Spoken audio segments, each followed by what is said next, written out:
Israel पर कैसे भारी पड़ा हमास।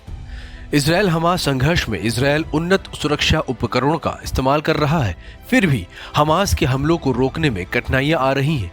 हमास के आतंकी हमलों को रोक पाना मुश्किल हो रहा है। इस तरह के संघर्ष के कुछ मुख्य कारण हो सकते हैं। पहला, हमास की तैयारी।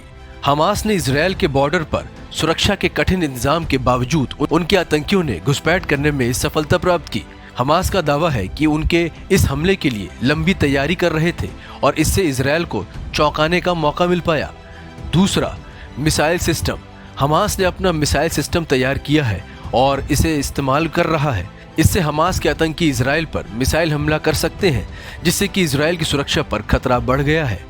तीसरा है आत्मविश्वास और लापरवाही।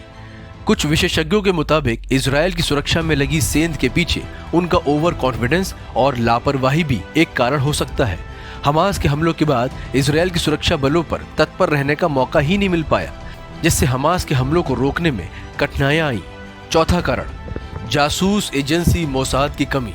हमास के हमलों को रोकने के लिए इजरायल की खुफिया एजेंसी मोसाद की भूमिका महत्वपूर्ण है, लेकिन कुछ मुख्य कारणों के कारण मोसाद फेल हो गया। इस तरह से हमास के हमलों को रोकने में इजरायल को कई चुनौतियों का सामना करना पड़ रहा है, जिसमें हमास की तैयारी और मिसाइल सिस्टम भी शामिल है। इसके अलावा इजरायल की खुफिया एजेंसी मोसाद का कमजोरियों में भी एक महत्वपूर्ण कारण हो सकती है। ये लड़ाई फिलिस्तीनी लड़ाके और इजरायली सैनिकों के बीच तनाव की चरम सीमा तक पहुंच चुकी है और इसे शांति और विवादों के बिना हल करने का प्रयास करना बहुत जरूरी हो गया है, क्योंकि इन हमलों में निहत्थे नागरिकों की जान जा रही है।